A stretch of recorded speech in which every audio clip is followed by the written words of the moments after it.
కూటమి ప్రభుత్వం అధికారంలోకి వచ్చిన దగ్గర నుంచి రాష్ట్రంలో ఉన్నటువంటి రైతన్నలు నానా ఇబ్బందులు పడతా ఉన్నారు.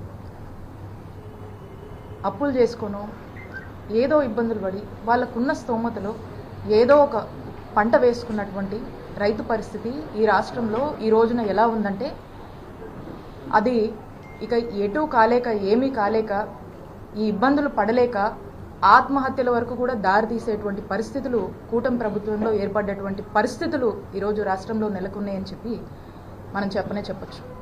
ఎందుకంటే ఈ రోజున మనం చూసినట్టయితే రైతు బాధ మనం వర్ణించలేనటువంటిది. ఈరోజు రైతుకు మనం చూస్తే జగనన్న ప్రభుత్వంలో రైతుకు మిర్చి పండిస్తే ఎంత వచ్చేదండి? 25,000 నుంచి 28,000 వరకు వచ్చేది. ఈ రోజున పరిస్థితి ఏంటి? 10,000 నుంచి 12,000 వరకు వస్తుంది. రైతు పరిస్థితి ఏంటండి? అప్పులు చేసుకొని నానా ఇబ్బందులు పడుతూ పంట వేసుకున్నటువంటి రైతు పరిస్థితి ఏంటి? గతంలో చూసుకున్నట్టయితే జగనన్న ప్రభుత్వంతో పోలిస్తే ఇప్పుడు సగానికన్నా తక్కువ రేటు ఈరోజు రైతుకు అందుతుంది. ఏ పంట వేసుకున్నా సరే నష్టం. ఈ రోజున ఇలాంటి పరిస్థితిని అడ్రస్ చేద్దాము, ఈ పరిస్థితిని ప్రభుత్వం దృష్టికి తీసుకువెళ్దామని చెప్పేసి ex chief minister Shri YS Jaganmohan Reddy గారు ఏషియాలోనే ద సెకండ్ లార్జెస్ట్ మార్కెట్ యార్డ్గా పేరొందినటువంటి మన గుంటూరు జిల్లా మార్కెట్ యార్డ్కి వచ్చి అక్కడున్నటువంటి వేల మంది రైతులు ఈ రోజున వాళ్ళ యొక్క గోడు వినిపించుకుందామని జగన్మోహన్ రెడ్డి గారిని కలుద్దామని చెప్పి అక్కడికి వచ్చినటువంటి రైతులు వారి యొక్క బాధ తెలియజేసుకుంటూ జగనన్న ప్రభుత్వం అప్పుడు మేము ఇంతో అంతో వలసపోయిన వాళ్ళం కూడా వెనక్కొచ్చి వ్యవసాయం చేసుకొని ఏదో ఒక పంట పండించుకొని మేము సంతోషంగా ఉన్నాం. ఈ 9 నెలల నుంచి వాళ్ళకు ఉన్నటువంటి దుస్థితిని వాళ్ళు జగన్మోహన్ రెడ్డి గారికి ఎక్స్ప్రెస్ చేస్తూ వాళ్లకు జరుగుతున్నటువంటి నష్టం గురించి వాళ్ళు చెప్పుకుంటూ ఉంటే మరి ఒకవైపున రైతన్నలు వాళ్ళ సమస్యలు చెప్పుకొని గతంలో జగనన్న ప్రభుత్వం ఉన్నప్పుడు రైతు భరోసా కేంద్రాలు పనిచేశాయి.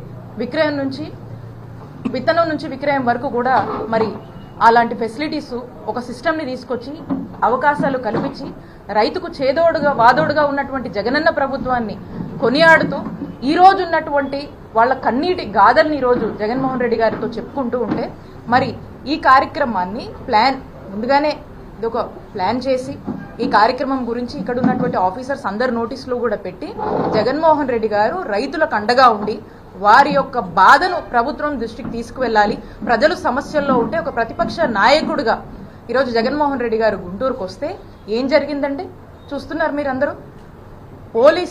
పోలీసుల బాధ్యత ఏంటండి? కాన్స్టిట్యూషన్ పద్ధతిలో కూడా వాళ్ళు పనిచేయాల్సినటువంటి అవసరం పోలీసులది. ఈరోజు కేవలం ఒక టీడీపీ పార్టీ కోసం పనిచేస్తున్నట్టుగా వాళ్ళ యొక్క వైఖరి ఈరోజు మనకు అర్థమైంది.